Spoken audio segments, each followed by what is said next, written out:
مباركا فيه كما يحب ربنا ويرضاه وأشهد أن لا إله إلا الله وحده لا شريك له وأشهد أن محمدا عبده ورسوله صلى الله عليه وعلى آله وصحبه وسلم تسليما كثيرا إلى يوم الدين.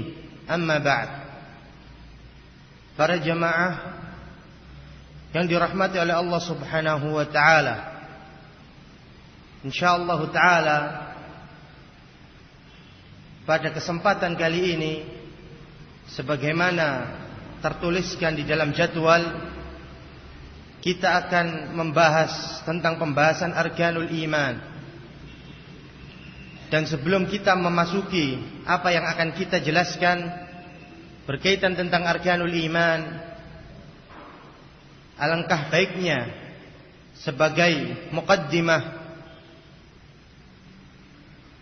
sebagai hath untuk tulabul ilm dan talabatul ilm, sebagai anjuran dan juga sebagai pendorong semangat kita agar kita selalu bersemangat di dalam menuntut ilmu, yang dimana ilmu tersebut adalah qala Allah dan juga qala Rasul, yang dimana insyaallah ta'ala pada pembahasan asatidzah yang lainnya akan membahas tentang keutamaan ilmu. Akan tetapi sebagai muqaddimah secara ringkas, bahwasanya keutamaan ilmu sangat banyak sekali. Di antaranya dijelaskan oleh Rasul sallallahu alaihi wasallam tentang orang-orang yang menuntut ilmu, bahwasanya sebagai kabar gembira bagi kalian tulabul ilm, yaitu Allah Subhanahu wa taala menginginkan kebaikan atas tulabul ilm, yaitu orang-orang yang bersemangat di dalam menuntut ilmu. Sebagaimana dijelaskan Rasul sallallahu alaihi wasallam di dalam hadis Muawiyah, bahwasanya Rasul sallallahu alaihi wasallam menyatakan, bahwasanya Rasulullah SAW menyatakan, man yuridillahu bihi khairan yufaqqihu fid din. Barang siapa yang Allah Subhanahu wa taala inginkan kebaikan atasnya, Allah jadikan dia bertafaqquh fid din. Allah jadikan dia bertafaqquh fid din, yaitu memperdalam agama ini. Ini adalah alamat atau tanda-tanda kebaikan atas seseorang. Dan di samping itu, ini adalah jalan yang ditunjukkan oleh Allah Subhanahu wa taala, yaitu menuju ke jalan surganya Allah Subhanahu wa taala. Sebagaimana dijelaskan Rasulullah SAW dalam hadis Abu Hurairah, bahwasanya Rasulullah SAW menyatakan, man salaka tariqan yaltamisu fihi ilman sahalallahu lahu bi tariqan ilal jannah. Barang siapa yang menempuh satu jalan, yaitu jalan-jalan ilmu, jalan-jalan talabatul ilm, Allah Subhanahu wa taala mudahkan jalannya menuju ke surganya Allah Subhanahu wa taala. Di samping Allah Subhanahu wa taala bedakan orang-orang yang mempunyai ilmu dan orang-orang yang tidak mempunyai ilmu. Sebagaimana Allah jelaskan, sebagaimana Allah Subhanahu wa taala jelaskan di dalam firman-Nya, la yastawil ladzina ya'lamuna wal ladzina la ya'lamun. Bahwasanya tidak sama orang-orang yang mempunyai ilmu dan juga orang-orang yang tidak mempunyai ilmu. Tentu saja beda. Jadi orang yang diberikan ilmu, ketika ingin sholat dia langsung sholat. Akan tetapi orang yang tidak diberikan ilmu dan dia tidak mau menuntut ilmu, ketika dia ingin sholat dia masih bingung apa yang akan dilakukannya. Begitu juga amalan ibadah yang lainnya.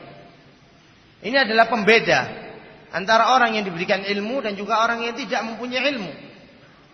Dan Allah Subhanahu wa taala angkat derajat orang-orang yang berjalan di jalan ilmu.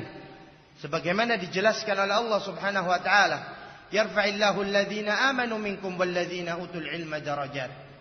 Dan Allah Subhanahu wa taala mengangkat derajat orang-orang yang beriman dan juga orang-orang yang diberikan ilmu.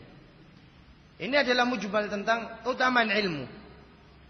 Dan perlu kita ingat pula ayyuhal ikhwa a'azzakumullah, bahwasanya para salaf ulama salaf kita, mereka selalu berihtimam, mereka selalu bersemangat di dalam menuntut ilmu.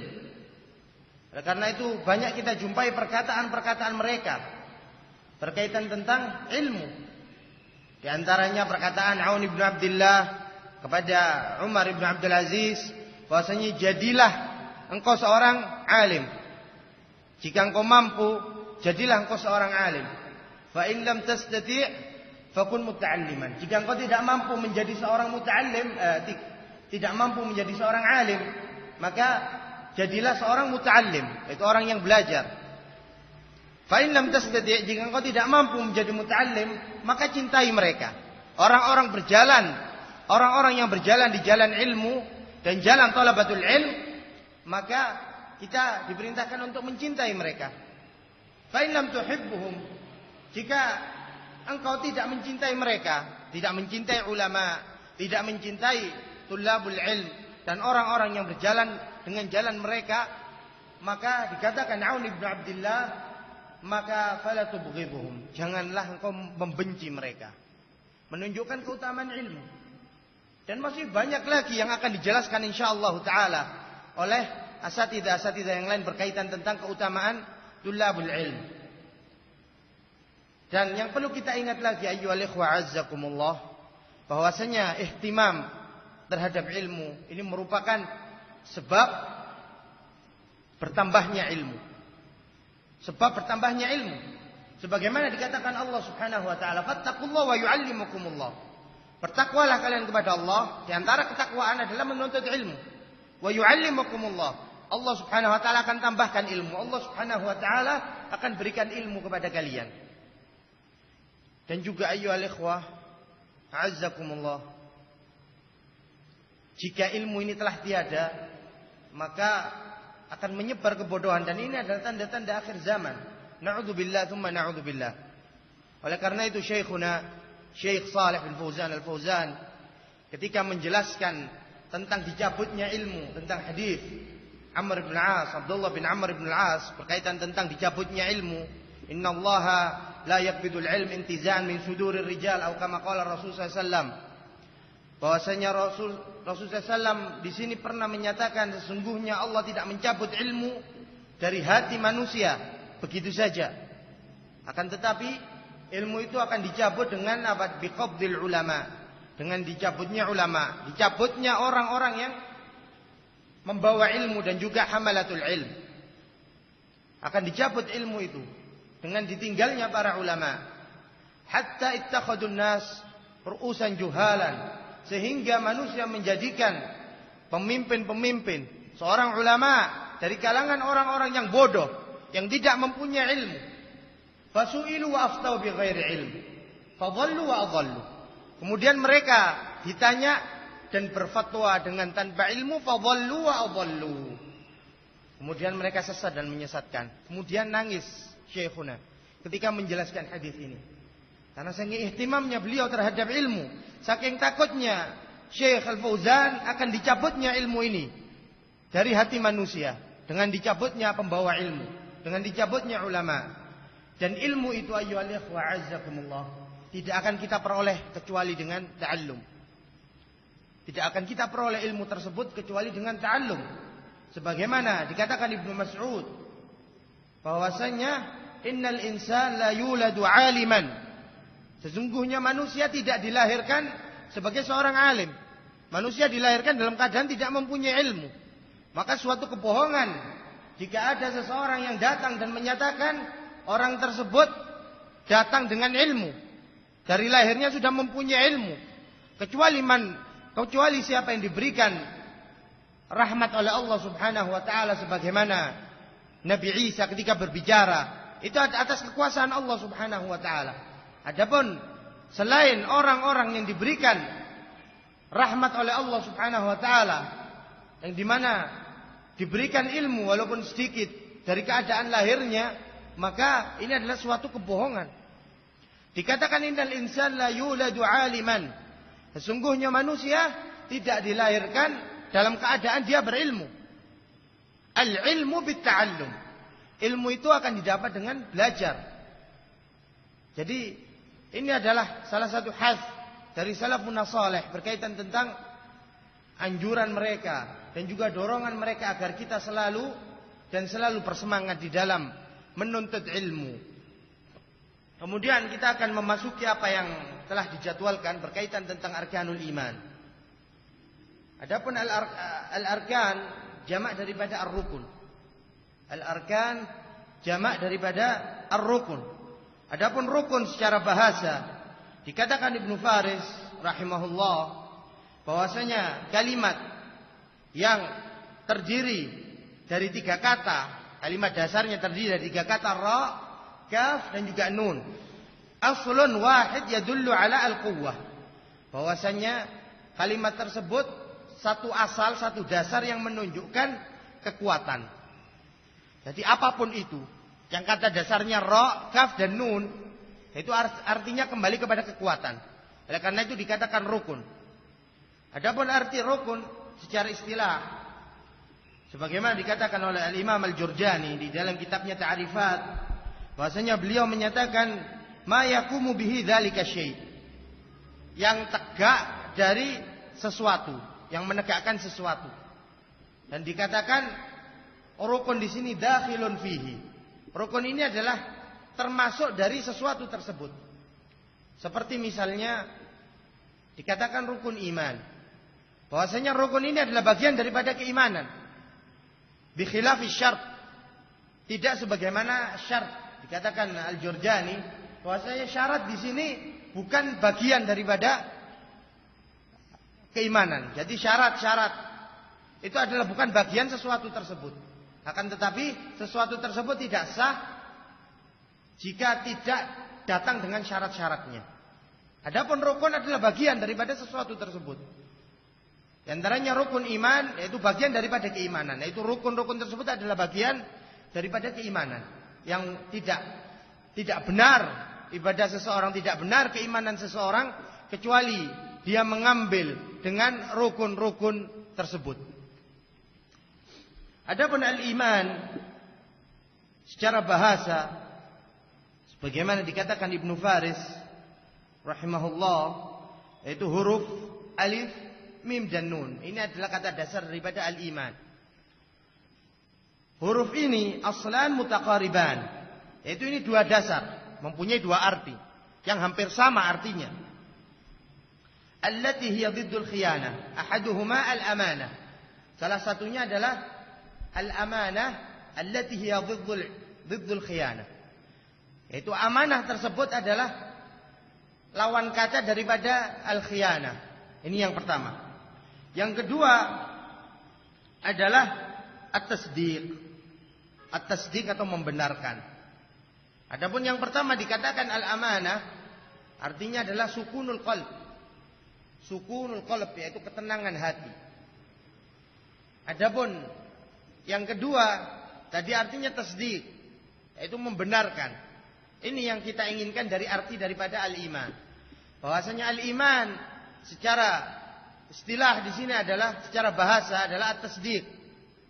Adapun secara istilah, sebagaimana yang sering dilontarkan oleh masyaikhuna, oleh guru-guru kami dan juga ulama salaf kita dari zaman dahulu, mereka selalu menyatakan al-iman. Apa itu al-iman?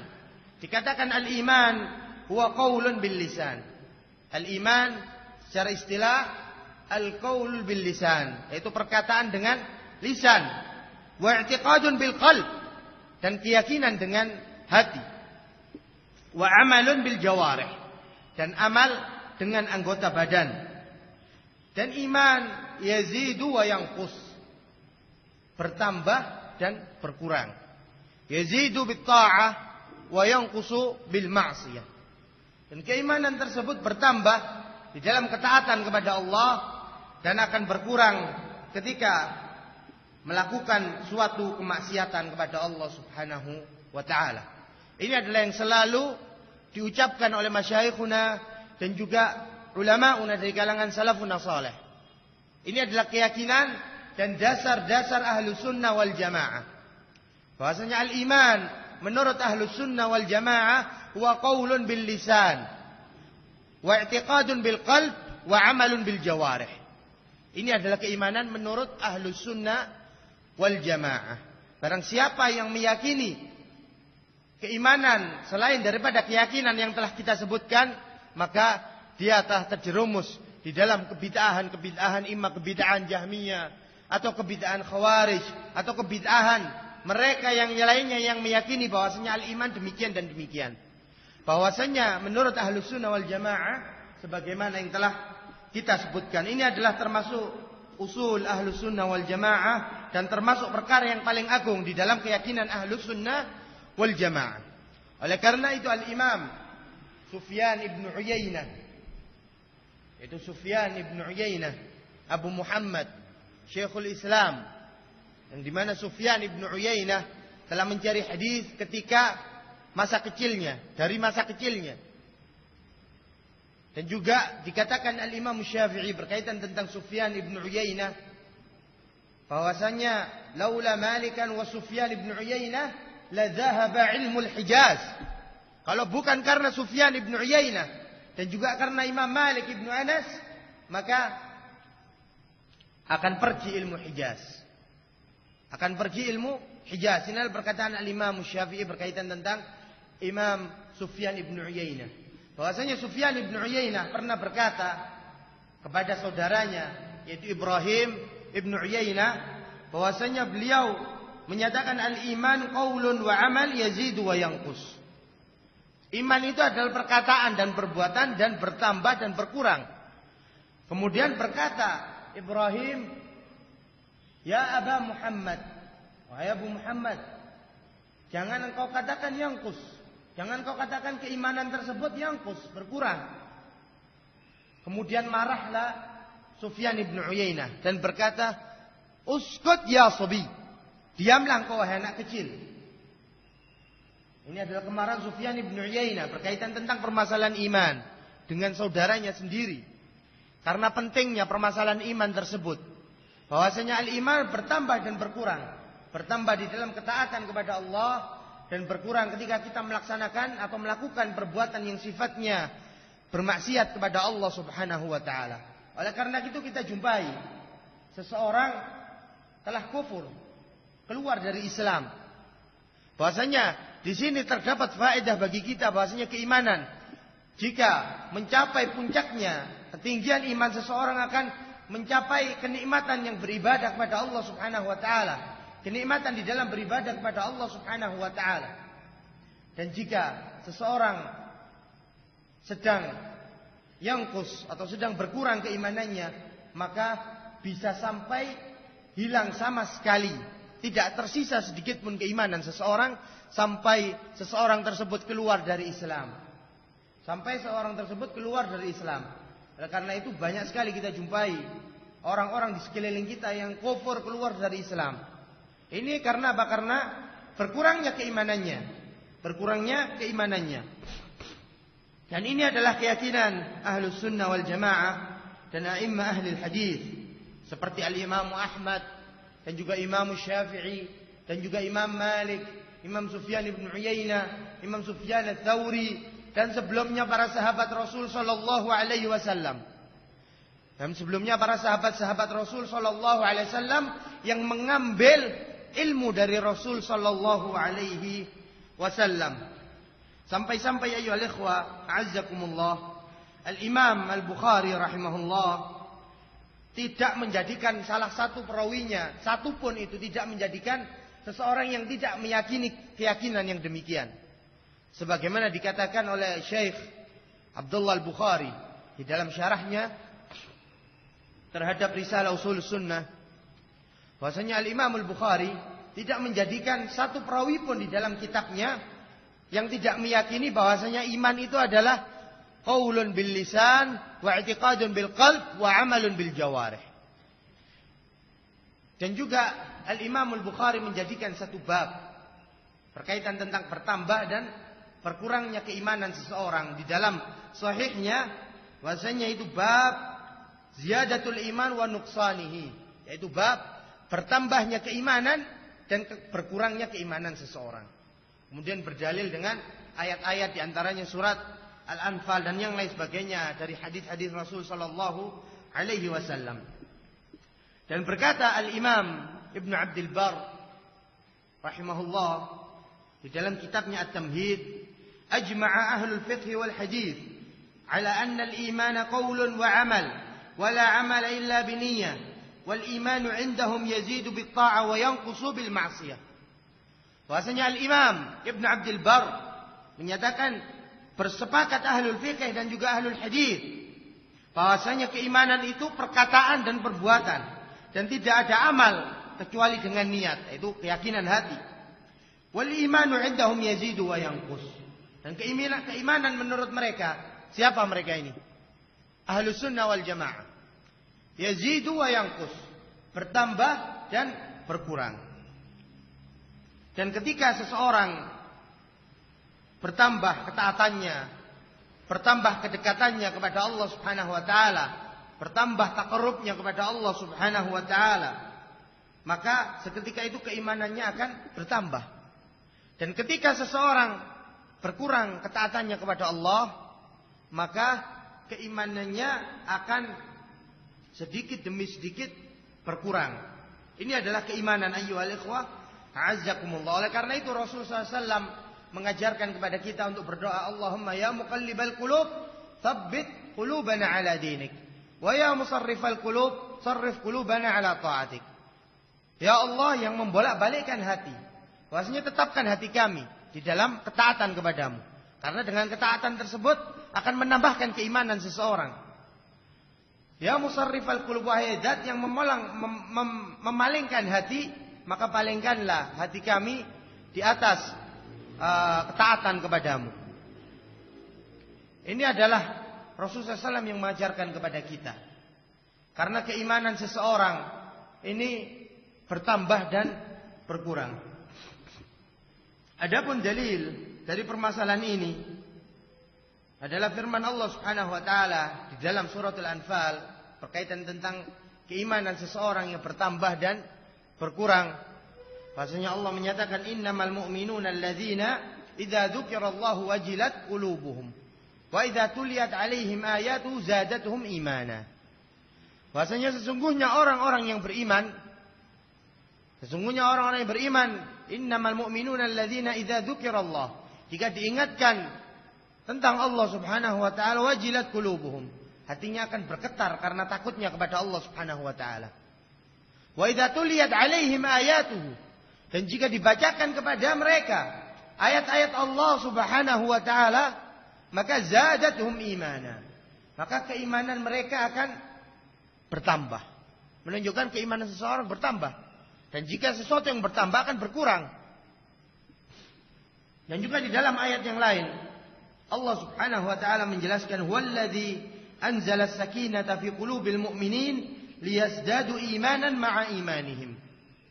Dan Allah Subhanahu wa taala menjelaskan, dialah Allah Subhanahu wa taala zat yang menurunkan ketenangan di dalam hati-hati orang yang beriman, liyazdadu imanan, agar keimanan mereka bertambah, ma'a imanihim, dengan keimanan yang telah ada akan bertambah keimanan mereka.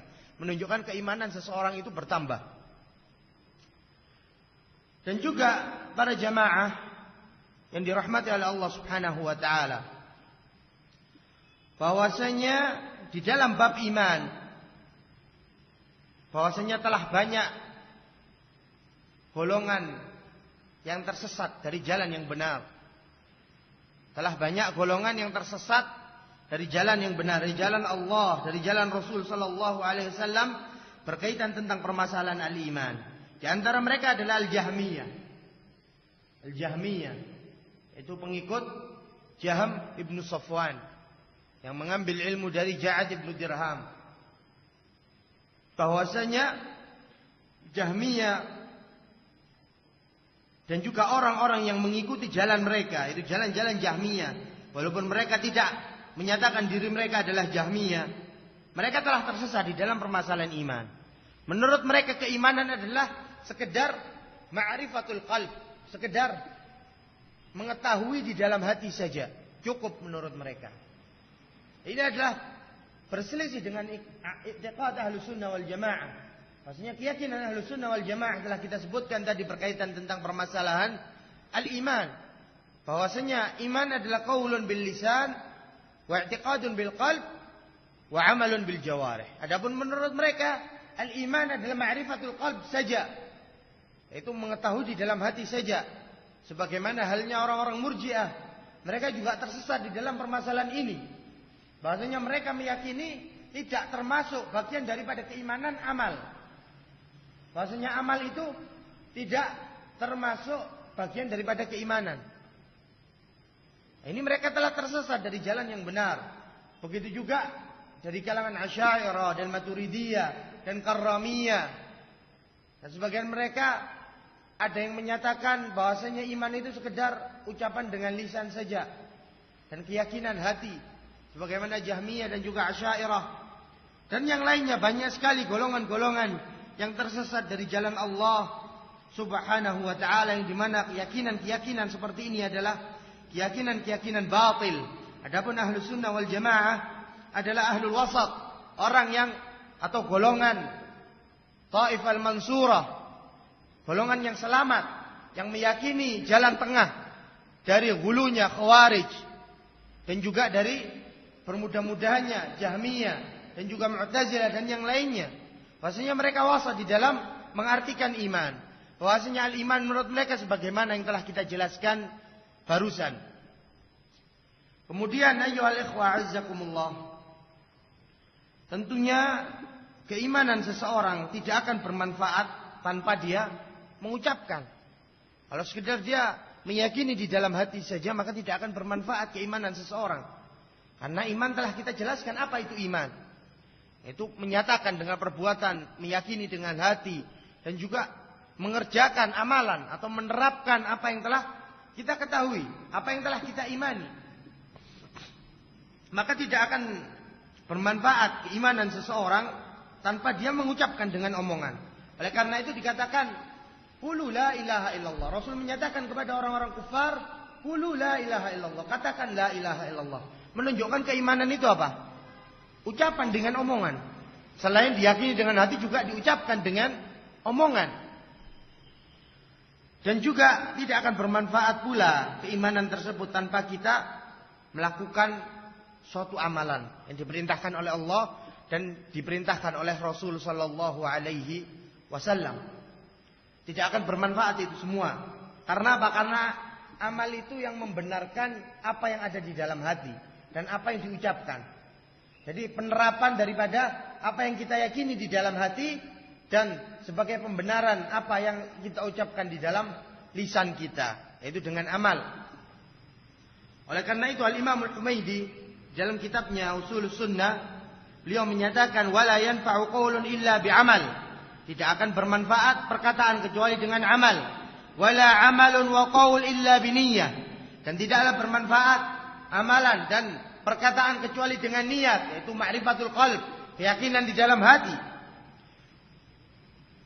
Wala qaulun wa amal binniyah illa bisunnah. Dan itu semua tidak akan sempurna dan tidak akan ada artinya kecuali dengan sunnah, yaitu mengikuti apa yang telah dijelaskan oleh Rasul sallallahu alaihi wasallam. Ini adalah perkataan Al-Imam Al-Humaydi berkaitan tentang al-iman, dan sebagaimana dikatakan oleh seorang penyair, bahasanya penyair tersebut menyatakan idza hallatil hidayatu qalban, jika hidayah itu telah merasuk di dalam hati seseorang, nasyitat fil ibadatil a'dha'u, maka anggota badan ini akan bersemangat di dalam melakukan ibadah kepada Allah Subhanahu wa taala. Sebagaimana yang telah dikatakan Al-Imam Al-Humaydi berkaitan tentang amal, bahwasanya amal tersebut tidak akan bermanfaat kecuali dengan omongan dan juga keyakinan hati, dan amal tersebut adalah termasuk bagian daripada pembenaran keimanan kita dari ucapan dan juga dari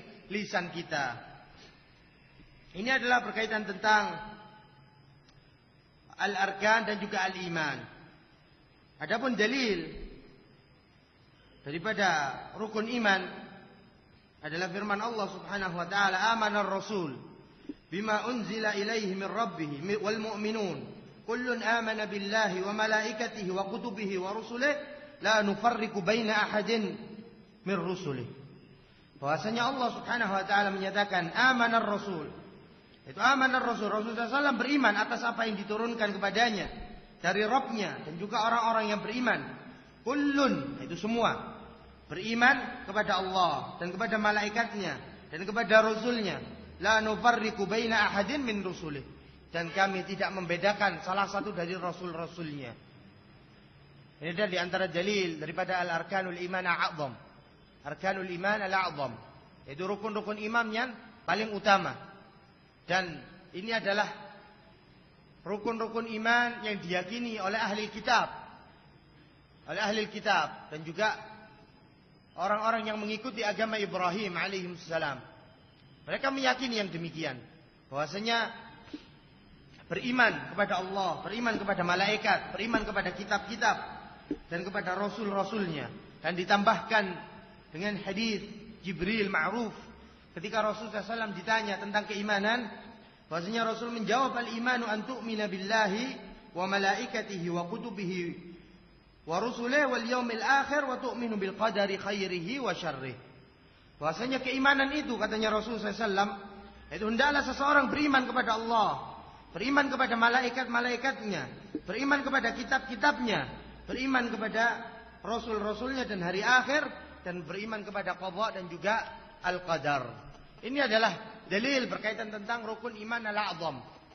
Bahwasanya bukan berarti iman ini berputar di atas perkara-perkara ini saja. Akan tetapi ini adalah yang a'zam, yang paling besar. Ya. Bahwasanya segala sesuatu apa yang diperintahkan oleh Allah Subhanahu wa taala dan apa yang telah dibawa oleh Rasul sallallahu alaihi wasallam wajib bagi kita untuk mengimaninya. Wajib bagi kita untuk mengimaninya. Barang siapa yang kufur atas satu permasalahan saja yang datangnya dari Allah dan datangnya dari Rasulullah SAW, maka dia telah kafir. Maka dia telah kafir. Apalagi dia meyakini bahwasanya itu adalah bukan datangnya dari Allah Subhanahu wa taala dan bukan datangnya dari Rasulullah SAW. Jadi ini adalah yang paling utama, dan segala sesuatu berkaitan tentang al-iman dan juga keyakinan-keyakinan Ahlus Sunnah wal Jamaah, baik itu masalah yang besar ataupun masalah-masalah yang kita anggap sepele. Sebagian orang menganggapnya sepele, seperti permasalahan membersihkan najis misalnya. Ini perkara yang sepele. Akan tetapi ketika kita mengingkarinya, ini adalah bagian dari syariat Islam, maka dia telah kufur. Dia telah kufur atas apa yang dibawa oleh Allah Subhanahu wa taala dan apa yang telah dibawa oleh Rasulullah SAW. Kemudian ayyuhal ikhwah azzakumullah, dan di antara rukun ini diambil dari ayat dan juga diambil dari hadis yang telah kita sebutkan barusan, bahwasanya di antara rukun iman yang pertama antu'minu billah, antu'mina billah, adalah seseorang beriman kepada Allah Subhanahu wa taala.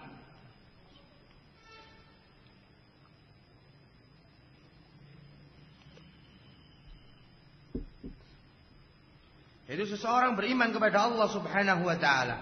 Jadi ketika kita meyakini, ketika kita menyatakan kalimat la ilaha illallah, ketika kita memasuki Islam, agama yang benar di sisi Allah Subhanahu wa taala, maka tidak sah keimanan kita kecuali yang pertama kita mengimani Allah Subhanahu wa taala. Bagaimana kita mengimani Allah?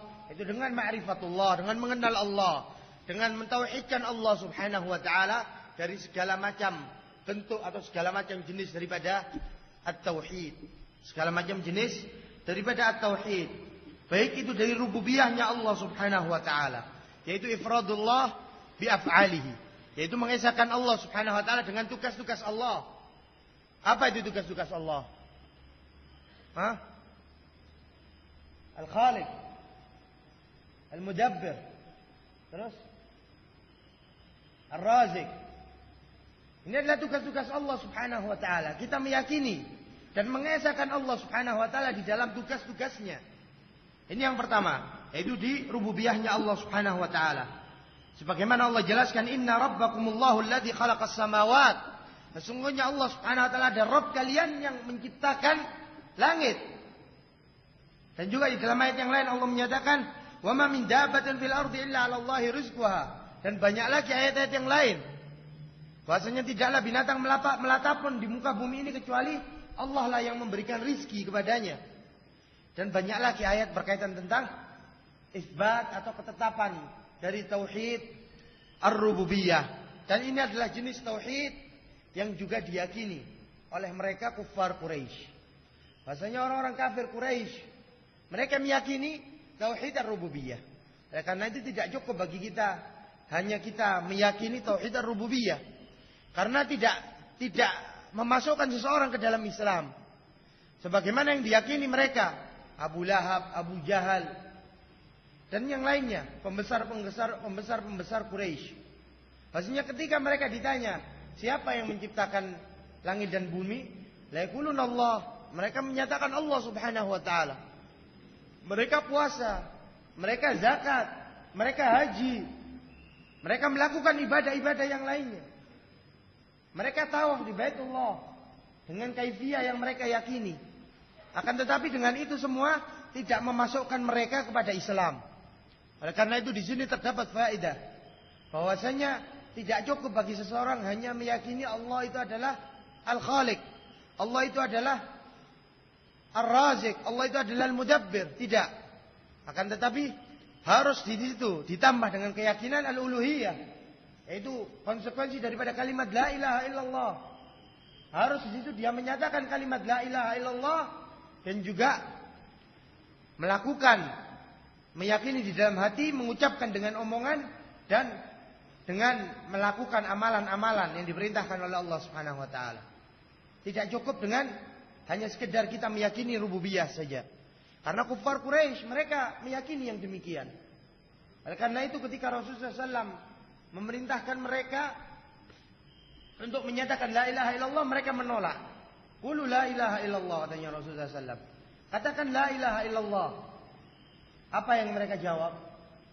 Aja'ala al-alihata ilahan wahida? Apakah Muhammad akan menjadikan kepada kami ilahan yang satu? Yaitu ilah yang satu, sesembahan yang satu. In huwa la syai'un ujab. Ini adalah sesuatu yang sangat menakjubkan bagi mereka. Mereka tetap mempunyai Rob mereka adalah Allah Subhanahu wa taala. Mereka meyakini. Akan tetapi mereka tidak menjadikan ilah. Mereka tidak sekedar mereka hanya sholat, puasa, tidak. Mereka bernazar, mereka menyembelih. Akan tetapi mereka bernazar kepada patung-patung mereka, kepada Lat wal Uzza wal Manat dan patung-patung mereka yang lainnya. Mereka bernazar, mereka berdoa. Akan tetapi mereka bukan berdoa tujuan mereka kepada patung-patung tersebut, tidak. Akan tetapi mereka berdoa melewati patung-patung tersebut. Patung-patung tersebut menjadi wasithah, menjadi penengah daripada doa mereka. Karena mereka meyakini bahwasanya diri kami adalah orang yang kotor, yang banyak dosa dan lain sebagainya. Dan ini kita jumpai dari sebagian orang-orang yang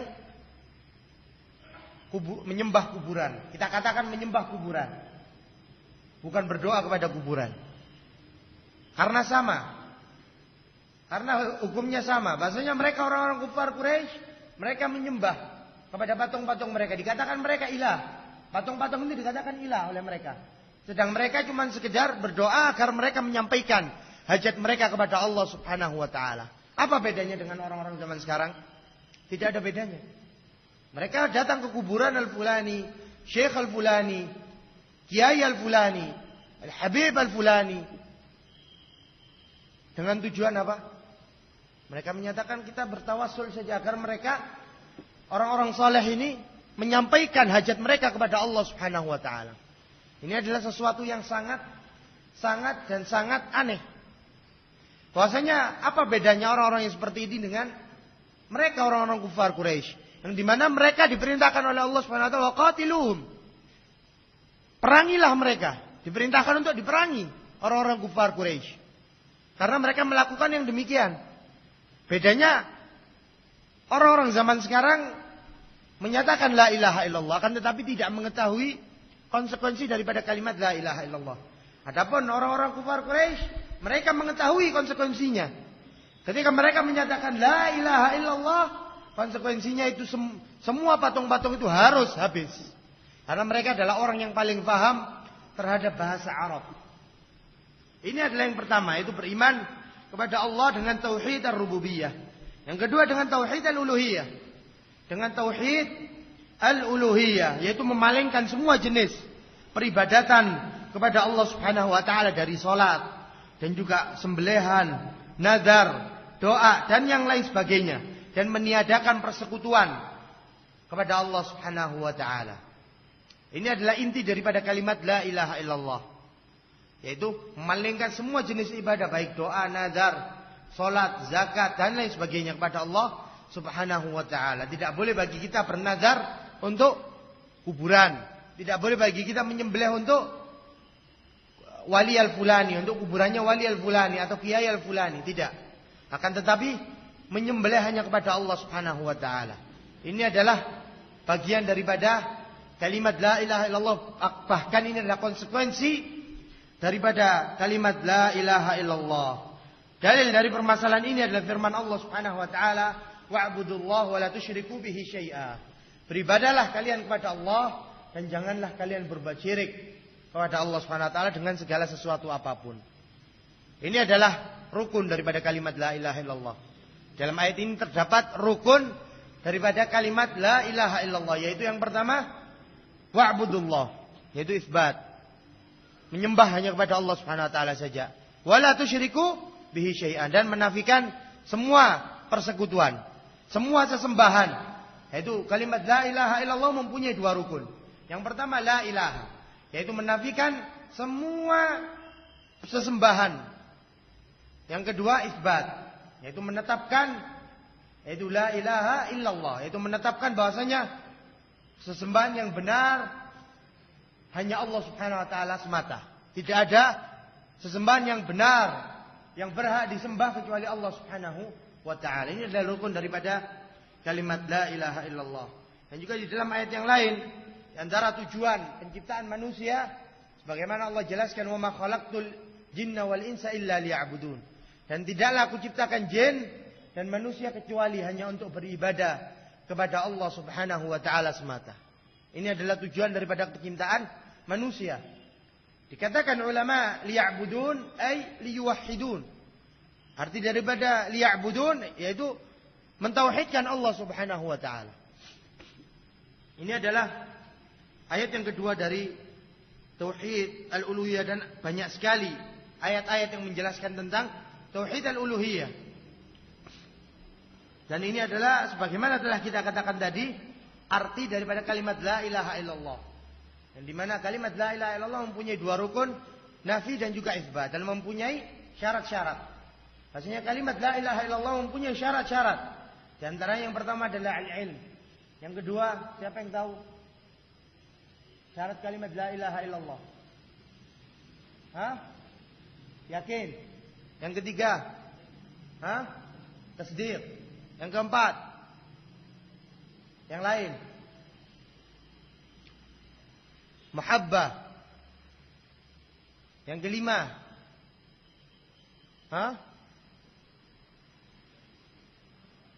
ya apa? Ar-roja. Ya. Al-ikhlas. Yang keenam, al-inqiyad. Yang ketujuh al-qabul. Ada enggak yang kedelapan? Ada. Disebutkan Syekh Muhammad bin Abdul Wahhab al-Wasabi di dalam kitabnya Al-Qaulul Mufid fi Adillatit Tauhid. Di antara syarat kalimat la ilaha illallah yang kedelapan, bahasanya kebanyakan ahlul ilm menyatakan syaratnya adalah 7. Akan tetapi ditambahkan oleh Syekh syarat yang kedelapan, yaitu kufur bitaghut, yaitu kufur terhadap at-taghut, yaitu segala sesuatu yang disembah selain Allah Subhanahu wa taala. Ini adalah syarat yang kedelapan. Ini adalah yang kedua daripada jenis daripada tauhid. Yang ketiga al-asma was sifat. Al-asma was sifat, yaitu meyakini secara jazim, secara keyakinan yang jelas, yang tetap, yang pasti, bahasanya Allah Subhanahu wa taala mempunyai nama-nama dan juga sifat-sifat yang dijelaskan Allah di dalam Al-Qur'an dan dijelaskan oleh Rasul sallallahu alaihi wasallam di dalam As-Sunnah. Ini adalah tauhid asma was sifat. Ini adalah muttafaq, yaitu sepakat ahlul ilm atas jenis daripada tauhid, yaitu 3 jenis ini. Sebagian ada yang menyatakan 2, akan tetapi segala sesuatunya kembali kepada 3 perkara ini. Dan ditambahkan lagi, yaitu yang keempat.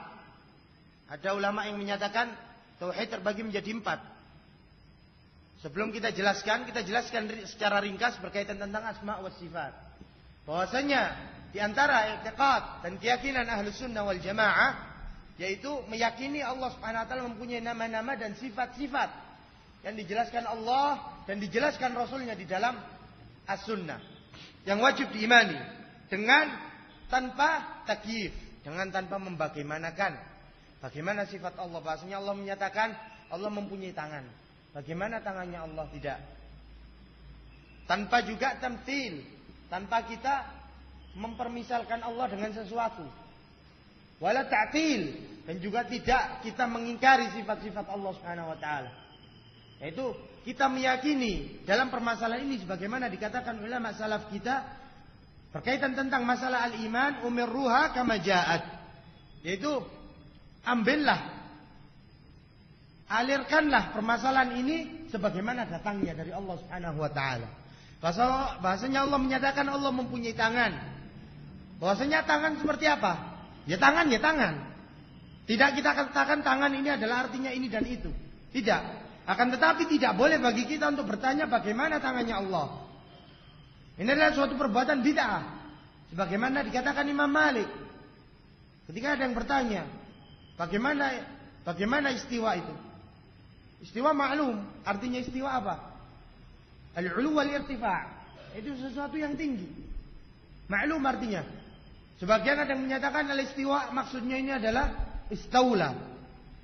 Yaitu maksudnya di sini adalah Allah yaitu istaula. Istaula yaitu menguasai. Tidak. Istiwa artinya al-'ulu wal-irtifa'. Akan tetapi bagaimana istiwanya Allah? Maka tidak ada salah seorang sahabat pun yang bertanya bagaimana istiwanya Allah Subhanahu wa taala. Begitu juga para tabi'in dan juga tabi'ut tabi'in, tidak ada dari mereka yang bertanya tentang bagaimananya istiwanya Allah Subhanahu wa taala. Istiwa maklum, dan bertanya tentang istiwa itu bid'ah. Dan bagaimananya itu majhul, tidak diketahui. Tidak ada yang mengetahui bagaimana Allah beristiwa. Salah seorang di dunia ini tidak ada yang mengetahui bagaimana cara istiwa Allah Subhanahu wa taala. Dan juga tanpa ta'til, tidak boleh bagi kita mengingkari. Dan telah sesat di dalam permasalahan ini banyak sekali tawaif dari kalangan Al-Jahmiyah. Mereka menafikan sifat-sifat Allah. Begitu juga Mu'tazilah dan juga Asy'ariyah yang mengisbatkan atau menetapkan sebagian sifat dan menafikan sifat yang lain. Pada hakikatnya mereka ini tujuannya apa? Ingin mengingkari sifat-sifat Allah Subhanahu wa taala. Ini ada tujuan mereka. Karena pada dasarnya pembesar-pembesar mereka adalah mengambil dari orang-orang kafir. Sebagaimana Jam' ibn Safwan mengambil dari Ja'ad. Ja'ad mengambil dari siapa? Labid ibn La'sam, seorang Yahudi yang meracuni Rasulullah SAW dan yang lainnya. Ini adalah suatu pengingkaran. Pada hakikatnya mereka mengingkari nama-nama dan sifat-sifat Allah Subhanahu wa taala. Cuma sekedar nama saja. Allah mempunyai nama, walillahil asmaul husna. Allah mempunyai nama-nama yang indah, yang sempurna. Akan tetapi di antara konsekuensi nama-nama Allah Subhanahu wa taala, bahasanya Allah Subhanahu wa taala mempunyai sifat Ar-Rahman, berarti Allah mempunyai nama Ar-Rahman. Berarti di antara sifat Allah Subhanahu wa taala adalah Ar-Rahmah, mempunyai sifat rahmah. Dan begitulah seterusnya dari sifat-sifat Allah Subhanahu wa taala. Dan mereka ingin mengingkari itu semua.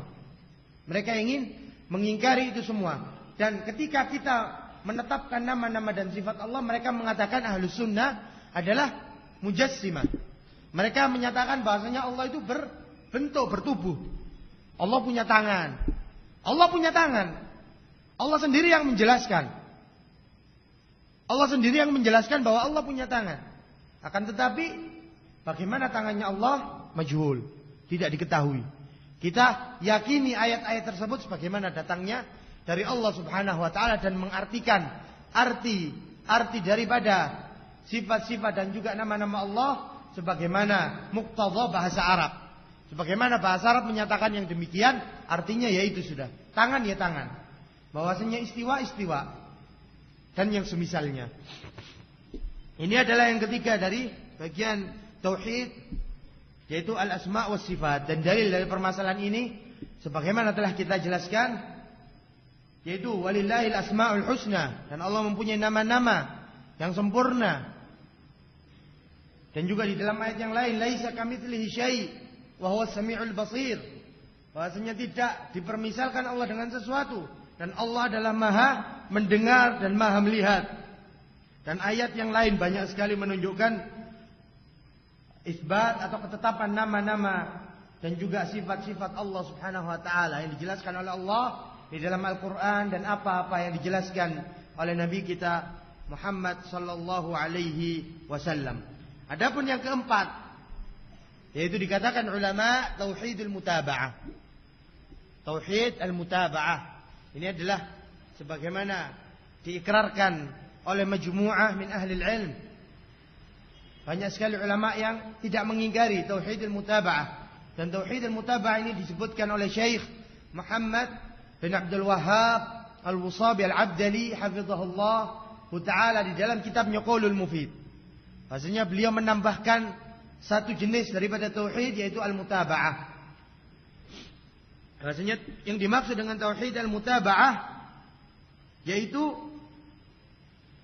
bahwasanya meyakini Rasul sallallahu alaihi wasallam adalah satu-satunya zat secara mutlak yang patut untuk diikuti. Ini adalah tauhid al-mutaba'ah. Tidak ada hubungannya dengan beriman kepada Allah. Mungkin lebih pantas kita katakan permasalahan ini masuk pada bab beriman kepada Rasul. Akan tetapi mimbabil munasabah. Maksudnya kita membicarakan tentang jenis-jenis daripada tauhid. Bahkan di antara jenis-jenis daripada tauhid beriman kepada Allah Subhanahu wa taala. Ini adalah dan di antara keimanan kita kepada Allah yaitu dengan mentauhidkan Allah. Dan jenis-jenis daripada tauhid 3 telah kita sebutkan dan ditambah lagi 1 oleh ulama, yaitu tauhidul mutaba'ah. Yaitu tauhid al-mutaba'ah, yaitu mengesahkan atau meyakini bahasanya Rasul sallallahu alaihi wasallam satu-satunya zat yang berhak disembah secara yang berhak diikuti. Tidak ada zat yang berhak diikuti kecuali Rasul sallallahu alaihi wasallam secara itlaq. Dan pada hakikatnya ya ikhwan azzakumullah, ini adalah bagian dari intisar, bagian dari pertolongan kita kepada Rasul sallallahu alaihi wasallam, karena banyak sekali orang yang mengingkari permasalahan ittiba itu sendiri. Sebagian mereka meyakini kita harus mengikuti Rasul sallallahu alaihi wasallam, akan tetapi pada hakikatnya mereka melakukan bid'ah. Mereka melakukan amalan-amalan yang tidak pernah dicontohkan oleh Rasul sallallahu alaihi wasallam. Ini adalah tauhid al-mutaba'ah, dan dalil daripada permasalahan ini adalah firman Allah Subhanahu wa taala, "Qul in kuntum tuhibbunallaha fattabi'uni yuhibbukumullah." Katakan wahai Muhammad, jika kalian mencintai Allah, maka ikutilah aku. Di antara konsekuensi dari kecintaan kita kepada Allah adalah mengikuti Rasul sallallahu alaihi wasallam, yuhibbukumullah. Niscaya Allah Subhanahu wa taala akan mencintai kalian. Dan jenis daripada tauhid ini, yaitu jenis tauhid yang keempat, yaitu tauhidul mutaba'ah, telah diyakini oleh ulama dan telah dijelaskan secara ringkas, bahkan secara terperinci.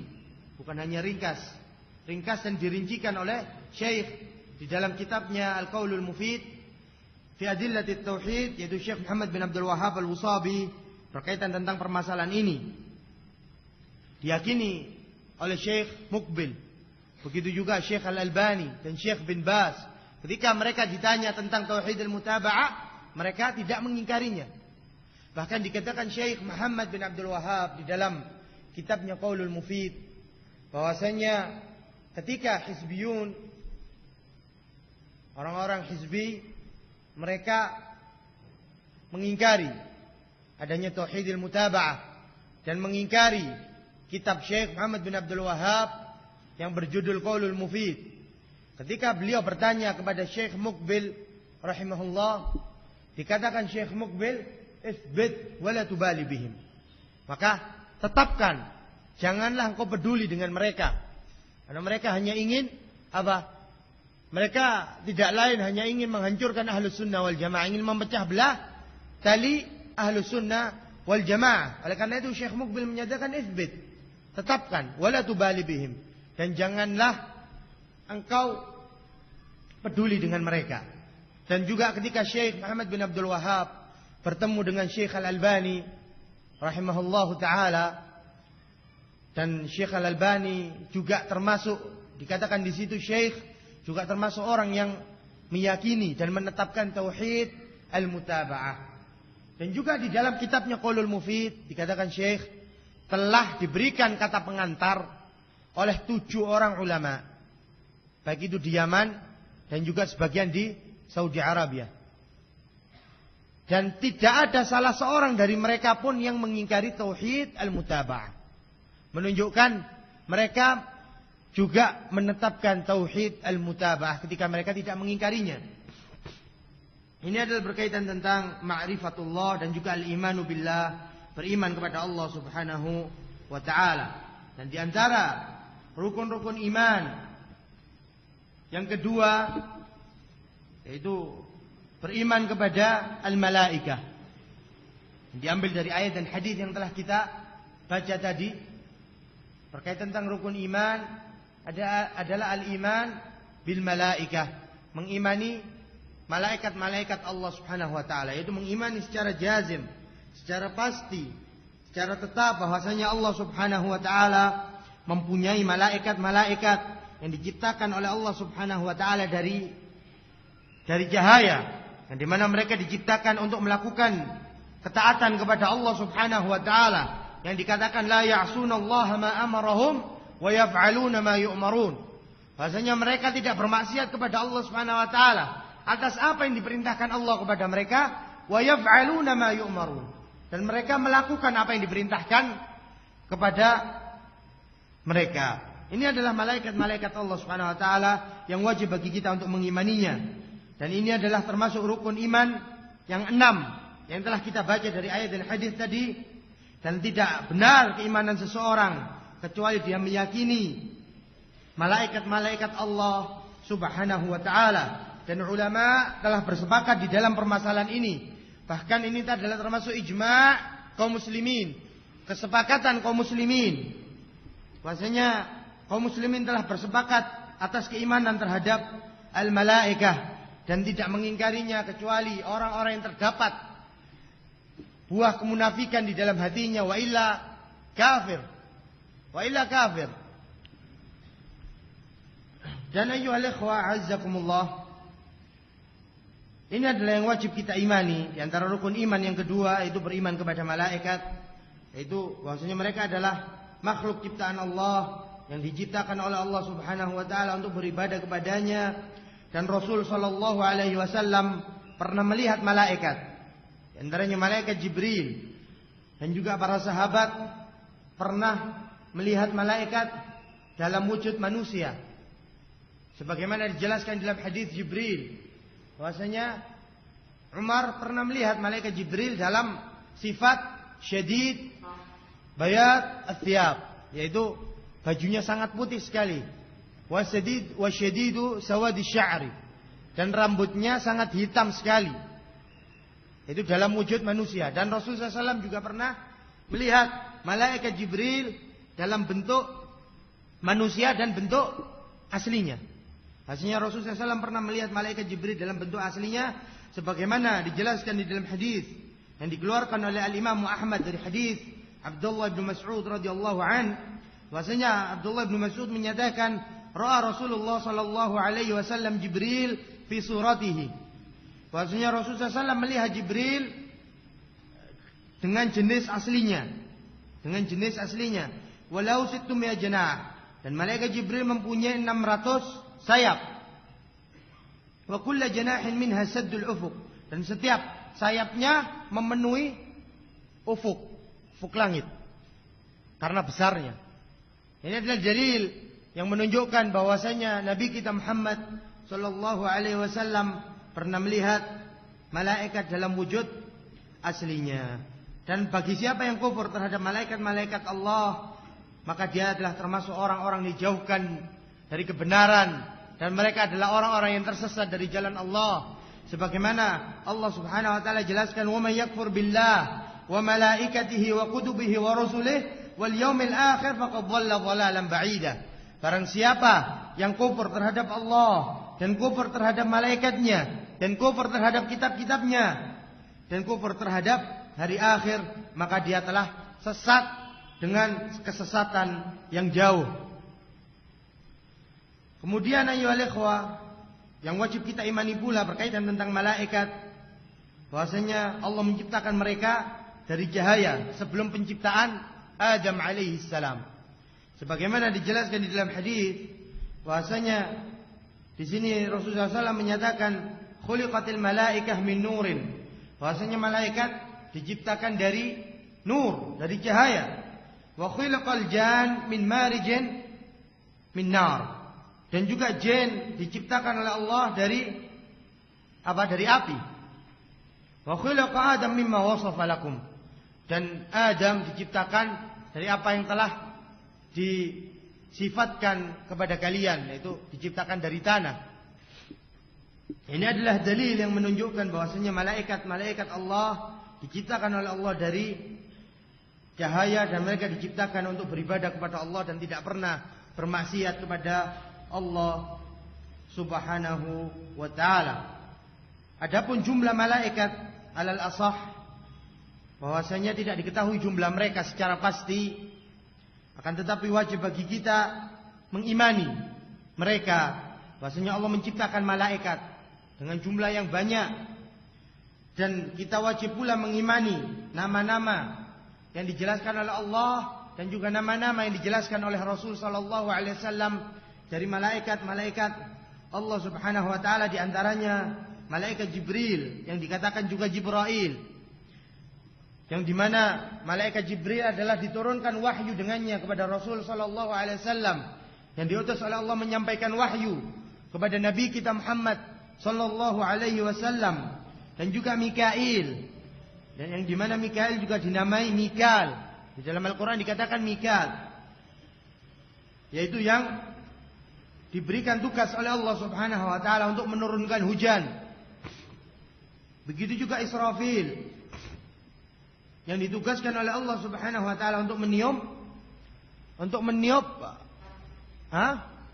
trompet pada hari kiamat, untuk meniup as-sur pada hari kiamat, dan yang lainnya. Dan tafasil perincian tentang permasalahan al-malaikah dijelaskan di dalam kitab-kitab al-aqaid berkaitan tentang arkanul iman. Yang ketiga di antara rukun-rukun iman adalah beriman terhadap kitab-kitab yang diturunkan oleh Allah Subhanahu wa taala kepada rasul-rasulnya. Bahasanya Allah Subhanahu wa taala berbicara. Allah Subhanahu wa taala berbicara dan menurunkan wahyu-wahyunya kepada para rasulnya. Dalil dari permasalahan ini adalah firman Allah Subhanahu wa taala, "Laqad arsalna rusulana bil bayyinat wa anzalna ma'ahumul kitaba wal mizan liyaquma an-nasu bil qist."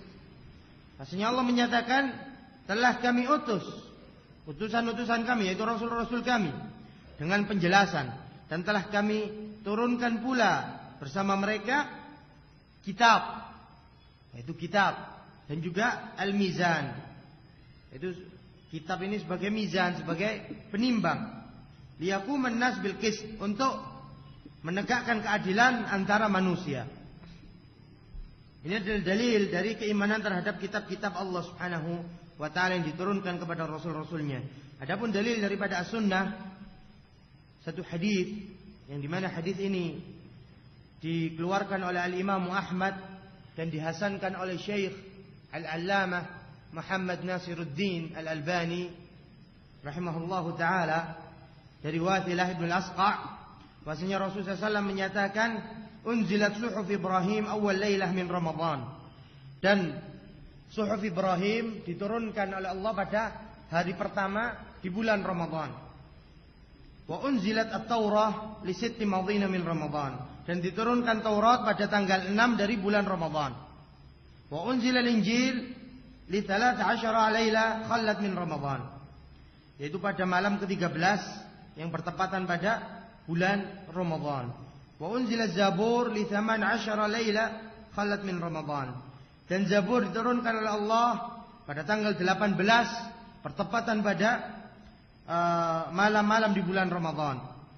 Wa unzila Al-Quran li 24, bahwasanya Al-Quran diturunkan oleh Allah pada tanggal 24 bertepatan di bulan Ramadan. Ini adalah dalil daripada as-sunnah bahwasanya Allah Subhanahu wa taala menurunkan kitab-kitabnya kepada para nabi-nabinya. Dan iman terhadap kitab-kitab ini ayyuhal ikhwah adalah suatu kewajiban. Bahwasanya wajib di antara i'tiqad dan keyakinan Ahlus Sunnah wal Jamaah bahwasanya Allah Subhanahu wa taala berbicara. Berbicara ini secara hakikat, bukan majaz. Karena sebagian ahlul bid'ah menyatakan Allah berbicara di sini secara majaz. Bahwasanya Allah Subhanahu wa taala menyatakan wa kallamallahu Musa takliman. Dan Allah Subhanahu wa taala berbicara kepada Musa. Berbicaranya di sini secara hakikat, bukan secara majaz. Karena sebagian mereka menyatakan majaz saja, bukan secara hakikat. Bahwasanya Allah berbicara, dikatakan saut ketika kita mendengarkan lantunan-lantunan ayat-ayat suci Al-Quran, dikatakan sautul qari, yaitu saut adalah suaranya makhluk, qari yaitu makhluk, orang yang membaca. Adapun al-kalam, kalamul bari. Adapun kalam, yaitu perkataan siapa? Kalamul bari, perkataan Allah Subhanahu wa ta'ala. Ini adalah dijelaskan ahlul ilm berkaitan tentang kalamullah, bahasanya Allah Subhanahu wa ta'ala berbicara secara hakiki dari kitab-kitab yang diturunkan kepada para nabi-nabinya. Dan telah sesat di dalam permasalahan ini sangat banyak sekali dari kalangan ahlul bidah. Bahasanya di antara mereka ada yang mengingkari sama sekali tentang permasalahan ini, bahasanya Allah tidak pernah berbicara. Maka dia orang yang seperti ini, yang mengingkari bahasanya Allah berbicara, bahwa dikhawatirkan dia telah kufur, keluar dari Islam. Karena Allah Subhanahu wa taala sendiri yang menjelaskan. Di dalam ayat yang lain Allah Subhanahu wa taala menjelaskan wa in ahadun minal musyrikin istajaraka fa'ajirhum hatta yasma'a kalamullah. Bahasanya jika salah seorang dari kalangan orang-orang musyrik, wa in ahadun minal musyrikin istajaraka, meminta keamanan, meminta membayar kita untuk menjadikan keamanan kepadanya, membayar kita, membayar upah bagi kita, fa'ajirhu, katanya Allah Subhanahu wa taala, maka berikanlah keamanan hatta yasma'a kalamullah. Dengan tujuan apa? Sehingga dia mendengar kalamullah. Menunjukkan bahasanya Allah Subhanahu wa taala berbicara, bahasanya kalamullah. Adapun bacaan-bacaan yang disebutkan, misalnya alhamdulillahirabbil alamin arrahmanir rahim, atau qul huwallahu ahad Allahus samad, ini adalah sautul qari. Suara ini adalah suaranya qari, makhluk. Akan tetapi yang dilantunkan adalah perkataan Allah Subhanahu wa taala, adalah firman Allah Subhanahu wa taala. Dan telah sesat di dalam permasalahan ini Jahmiyah dan Mu'tazilah, yang dimana pada zaman-zaman mereka telah terjadi fitnah, telah muncul fitnah, sampai-sampai Al-Imam Ahmad dipenjara berkaitan tentang Al-Kalam itu dikatakan makhluk. Mereka pemimpin-pemimpin pada saat itu menyatakan Al-Quran adalah makhluk, bukan kalamullah. Akan tetapi Al-Quran itu adalah makhluk, diciptakan oleh Allah sebagai makhluk, bukan sebagai perkataannya Allah Subhanahu wa taala. Nah, ketika ulama kita mengingkari dan tidak mau untuk menyatakan yang demikian, maka dipenjara seperti Imam Ahmad dan yang lainnya. Adapun kitab-kitab yang diturunkan sebagaimana di hadis tadi, yaitu yang pertama adalah suhuf Ibrahim. Suhuf Ibrahim dan juga suhuf Musa. Suhuf Ibrahim dan Musa. Ini yang diturunkan kepada Nabi Ibrahim dan juga Nabi Musa. Dan ini tidak ada wujudnya. Tidak ada wujudnya kecuali apa yang dikhabarkan oleh Allah Subhanahu wa taala dan apa yang dikhabarkan oleh Rasul sallallahu alaihi wasallam di dalam As-Sunnah. Yang kedua di antara kitab-kitab ini adalah At-Taurah. Taurah adalah yang diturunkan kepada Nabi Musa dan para nabi-nabi Bani Israel. Selanjutnya adalah Al-Injil. Al-Injil adalah kitab yang diturunkan kepada Nabiullah Isa alaihi salam. Adapun Injil-Injil yang dipalingkan atau yang ditambahkan di dalamnya kebohongan-kebohongan dari perkataan-perkataan rahib-rahib atau pendeta-pendeta dari kalangan orang-orang Nasrani, maka tidak wajib, bahkan tidak boleh bagi kita mengimaninya. Adapun Injil yang diturunkan oleh Allah Subhanahu wa taala wajib bagi kita untuk mengimaninya. Adapun Injil yang diturunkan atau yang ditulis oleh para pendeta-pendeta, oleh para rahib-rahib, maka tidak boleh bagi kita untuk mengimaninya. Karena telah dirubah isinya oleh mereka. Yang wajib kita imani adalah Injil yang diturunkan kepada Nabiullah Isa alaihi salam. Dan di antaranya adalah Zabur yang diturunkan kepada Nabiullah Daud alaihi salam. Ini adalah kitab-kitab yang diturunkan, dan yang terakhir adalah Al-Quranul Karim yang diturunkan kepada Nabi kita Muhammad sallallahu alaihi wasallam yang berisikan tentang syariat Islam, yang dimana inti daripada diutusnya para rasul dan juga para nabi adalah satu, akan tetapi mereka diutus dengan syariat yang berbeda, dengan syariat yang berbeda, sebagaimana Allah Subhanahu wa taala jelaskan, sesungguhnya kami mengutus pada setiap umat yaitu syir'atan wa minhaja. Maksudnya diutus pada setiap umat syariat dan juga manhaj dan metode untuk beribadah. Kemudian selanjutnya di antara rukun-rukun iman yang wajib kita imani, yang keempat adalah al-imanu bir rasul, yaitu beriman kepada rasul-rasul yang diutus oleh Allah Subhanahu wa taala. Bahasanya Allah Subhanahu wa taala mempunyai rasul-rasul yang dipilih oleh Allah untuk menyampaikan risalahnya Allah Subhanahu wa taala. Dan dalil dari permasalahan ini adalah firman Allah Subhanahu wa taala, wa qulu amana billah wa ma unzila ila Ibrahim wa Ismail wa Ishaq wa Ya'qub wal asbat wa ma utiya Musa wa Isa wa ma utiya an-nabiyyuna min rabbihim la nufarriqu baina ahadin minhum wa nahnu lahu muslimun. Maksudnya Allah menyatakan qulu, katakan amanna billah, kami beriman kepada Allah dan apa yang diturunkan kepada Ibrahim dan juga kepada Ismail dan juga Ishaq dan juga Ya'qub dan juga al-asbaq wa ma utiya Musa wa Isa, dan apa yang diturunkan kepada Musa dan Isa, wa ma utiya an-nabiyyun, dan apa yang diberikan kepada para nabi dari Rabb mereka, la nufarriqu baina ahadin minhum, dan tidak kami bedakan salah satu dari mereka, wa nahnu lahu muslimun, dan kami termasuk orang-orang yang berserah diri.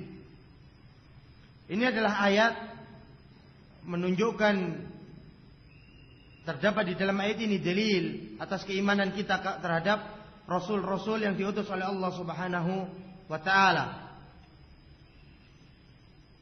Dan di antara manusia ada di antara mereka yang mendustakan para rasul dan para nabi. Dan barang siapa yang mendustakan yang demikian, maka dia telah kufur. Dia telah mendustakan apa yang dibawa oleh Allah Subhanahu wa taala dan apa-apa yang dibawa oleh Rasul sallallahu alaihi wasallam. Adapun seorang muslim wajib baginya untuk beriman terhadap rasul-rasul. Dan di antara keimanan kepada mereka yaitu mengimani bahwasanya Rasul sallallahu alaihi wasallam adalah manusia yang diutus oleh Allah Subhanahu wa taala, dan mereka tidak mengetahui hal-hal yang sifatnya gaib, sebagaimana dijelaskan Di dalam firman Allah Subhanahu wa taala, "Wa laqad arsalna rusulan min qablika wa ja'alna lahum azwajan wa dzurriyyatan wa ma kana lirasulin an ya'tiya bi ayatin illa bi idznillah." Dan telah kami utus, yaitu rasul-rasul dari sebelummu wahai Muhammad, dan telah kami jadikan untuk mereka berpasang-pasangan dan mempunyai keturunan. Wa ma kana lirasulin an ya'tiya bi ayatin illa bi idznillah. Dan tidaklah para rasul datang dengan tanda-tanda kekuasaan Allah kecuali dengan izin Allah. Mereka tidak bisa datang dengan mukjizat kecuali datangnya dengan izin Allah Subhanahu wa taala, menunjukkan bahwasanya mereka adalah makhluk manusia biasa yang dimana mereka tidak akan bisa melakukan sesuatu dan tidak mengetahui hal-hal yang gaib kecuali atas izin Allah Subhanahu wa taala. Dan juga wuzifah atau tugas-tugas para nabi dan rasul, sebagaimana telah kita katakan tadi, bahwasanya tugas mereka adalah satu.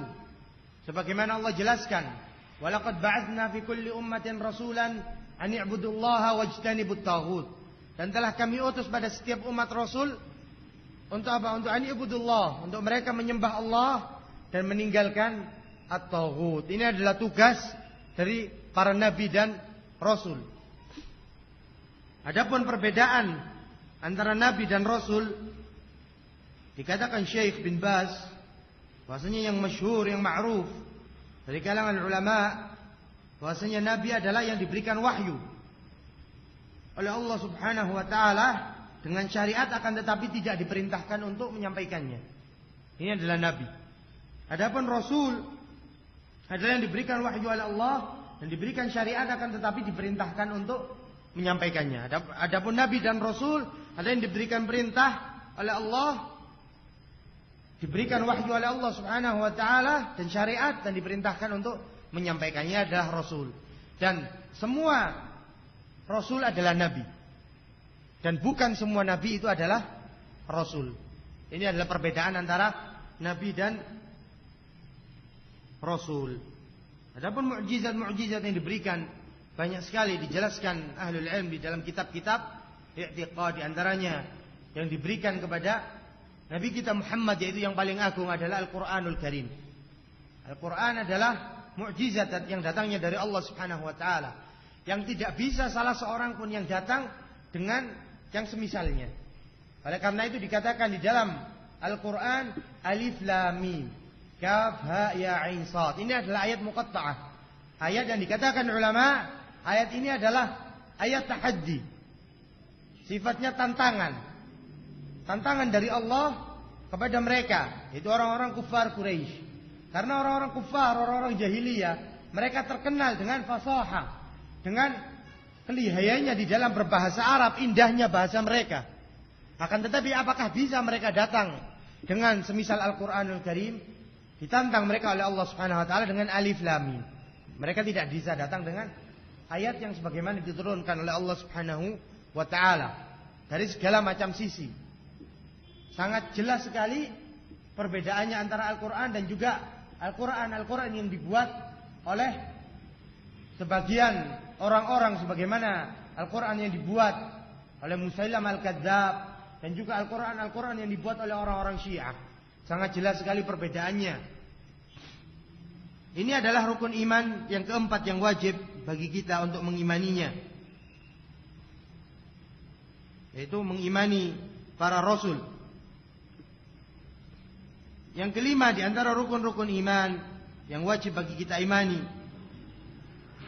adalah beriman dengan hari akhir, yaitu mengimani i'tiqad secara jazim, secara pasti, bahwasanya kehidupan dunia ini akan berakhir.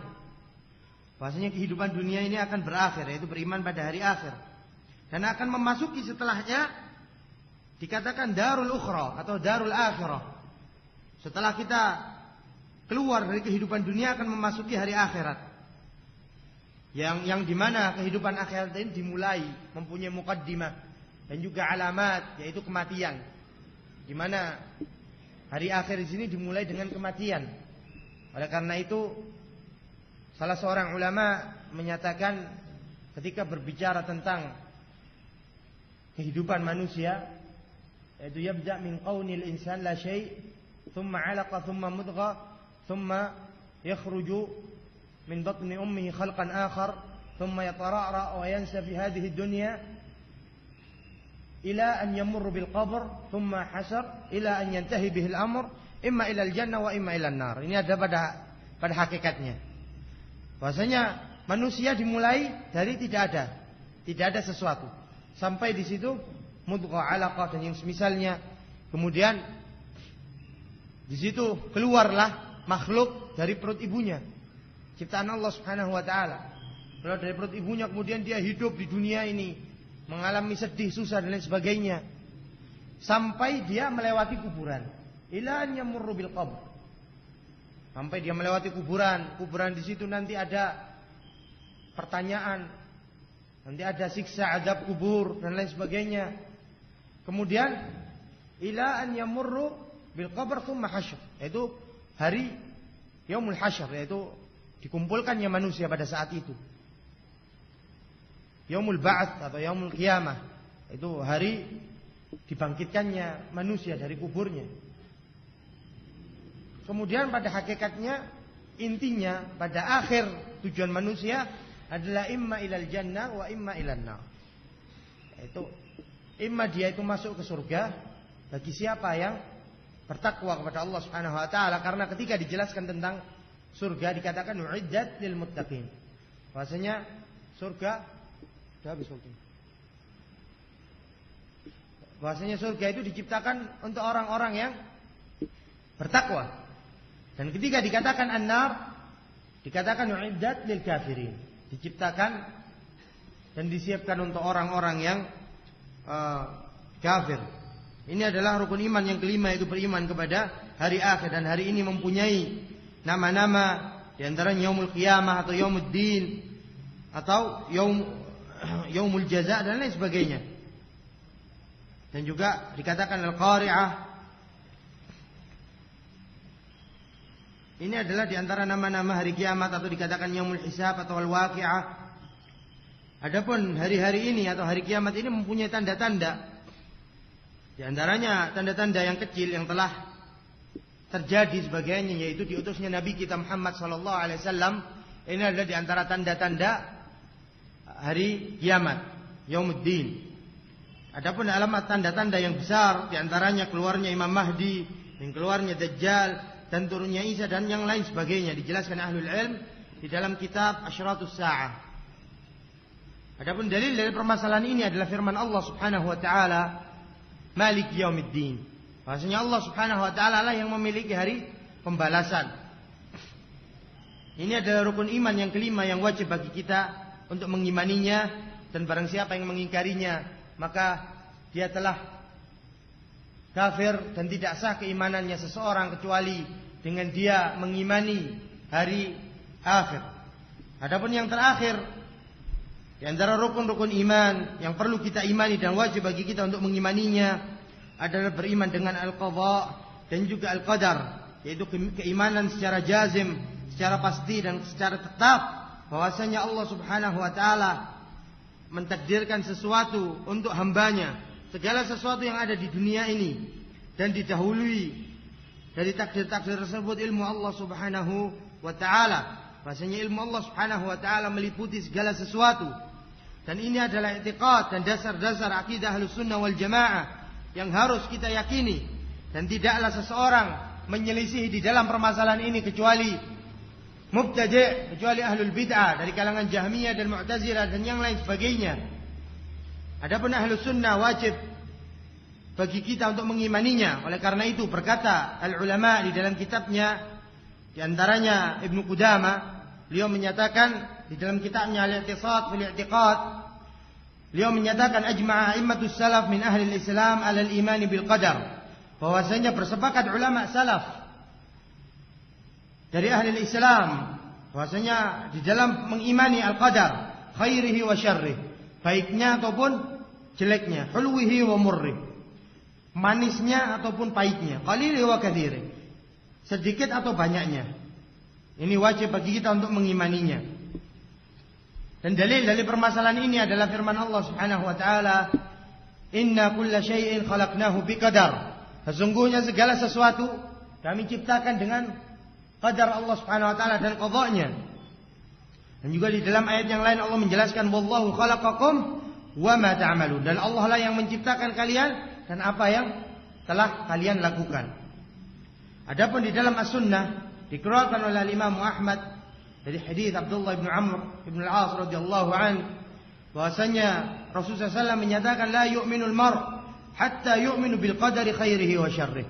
Tidak dikatakan seseorang itu beriman kepada Allah sehingga dia beriman terhadap qadar baiknya ataupun buruknya. Adapun qada yang datangnya dari Allah Subhanahu wa taala atas hambanya, pada hakikatnya ini adalah ikram. Ini adalah keutamaan yang datangnya dari Allah Subhanahu wa taala. Bahwasanya seorang hamba jika dia meyakini tentang qada dan juga qadar dan dia menerima perkara-perkara apa yang telah diberikan kepadanya, maka dia telah mewarisi kebahagiaan. Dia telah mewarisi kebahagiaan di dunia dan juga di akhirat. Oleh karena itu Rasulullah SAW ketika menjelaskan tentang keadaan orang-orang yang beriman, Rasul menyatakan ajaban di amril mu'min. Bahwasanya sangat menakjubkan perkara orang-orang yang beriman. Inna amrahu kullahu khair. Sesungguhnya perkara mereka semuanya baik. Jika mereka diberikan ujian, kesusahan, mereka bersabar. Jika dia diberikan kesenangan, maka dia bersyukur. Ini adalah perkara orang-orang yang beriman. Menunjukkan orang-orang yang beriman kepada qada dan qadar adalah orang-orang yang mewarisi kebahagiaan. Dan telah sesat di dalam permasalahan ini tawaif, golongan yang sangat banyak, di antara mereka Al-Qadariyah dan juga Al-Jabariyah, di mana mereka memaksakan bahasanya, menyatakan bahasanya manusia ini tidak mempunyai iradah. Mereka menyatakan bahasanya manusia ini majbur, terpaksa di dalam melakukan amalannya. Bahasanya Allah lah yang menggerakkannya. Ini adalah suatu keyakinan yang menyimpang dari jalan yang benar. Bahwasanya manusia mempunyai iradah, akan tetapi keinginan manusia dan apa yang dilakukan manusia di bawah masyiahnya Allah Subhanahu wa ta'ala. Dan juga Al-Qadari yang dimana mereka menafikan Al-Qadar. Adapun Ahlus Sunnah antara hulunya Qadariyah dan juga antara sempitnya Jabariyah, mereka bersikap tengah, meyakini bahwasanya manusia mempunyai keinginan dan mempunyai kehendak, akan tetapi keinginan manusia dan kehendak manusia di bawah keinginan Allah Subhanahu wa ta'ala. Dan di antara adab kita berkaitan tentang qada dan qadar, maka tidak diperbolehkan bagi kita untuk menisbahkan kejelekan kepada Allah Subhanahu wa ta'ala. Akan tetapi secara mujmal, secara global kita menyatakan bahwasanya segala sesuatu yang dilakukan oleh makhluk adalah semuanya telah ditulis oleh Allah Subhanahu wa ta'ala. Adapun dalil dari permasalahan ini adalah firman Allah Subhanahu wa ta'ala atau hadis Rasulullah SAW. Firman Allah telah kita jelaskan, dalil dari Al-Quran. Adapun dalil daripada As-Sunnah adalah firman Allah Subhanahu, adalah hadis Rasulullah SAW yang menyatakan kataballahu maqadirul khalaiq, bahwasanya Allah Subhanahu wa ta'ala menulis maqadirul khalaiq, yaitu takdir-takdir untuk makhluk sebelum qabla an yakhluqas samawati wal ard, sebelum diciptakan langit-langit dan bumi, 50,000 sanah bi 50,000 sanah, 50.000 tahun sebelum penciptaan langit dan bumi. Dan juga di dalam hadis yang lain dikatakan Rasulullah SAW awal ma khalaqallahu al-qalam, yaitu yang pertama kali yang diciptakan oleh Allah Subhanahu wa ta'ala adalah al-qalam. Kemudian dikatakan kepada al-qalam uktub, Allah menyatakan kepada al-qalam tulislah. Qala ma aktub, apa yang aku tulis? Qala uktub ma huwa ka'in ila yaumil qiyamah. Maka tulislah apa yang akan terjadi sampai pada hari kiamat. Ini adalah dalil-dalil dari As-Sunnah berkaitan tentang beriman terhadap qada dan qadar. Dan yang terakhir ayyuhal ikhwa azzakumullah, bahwasanya al-qada dan qadar mempunyai maratib, mempunyai tahapan-tahapan yang perlu kita ketahui. Di antaranya martabat yang pertama al-ilm.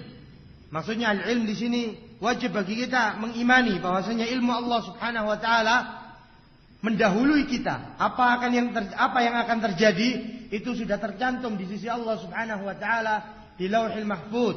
Bahwasanya ilmu Allah Subhanahu wa taala telah mendahului kita. Pada tanggal sekian dan sekian fulan akan melakukan sekian demikian dan demikian. Ini adalah al-ilm. Allah mengetahui yang seperti ini. Yang kedua al-kitabah. Bahwasanya mengimani bahwasanya Allah Subhanahu wa taala telah menulis apa yang terjadi di Lauhil Mahfuz.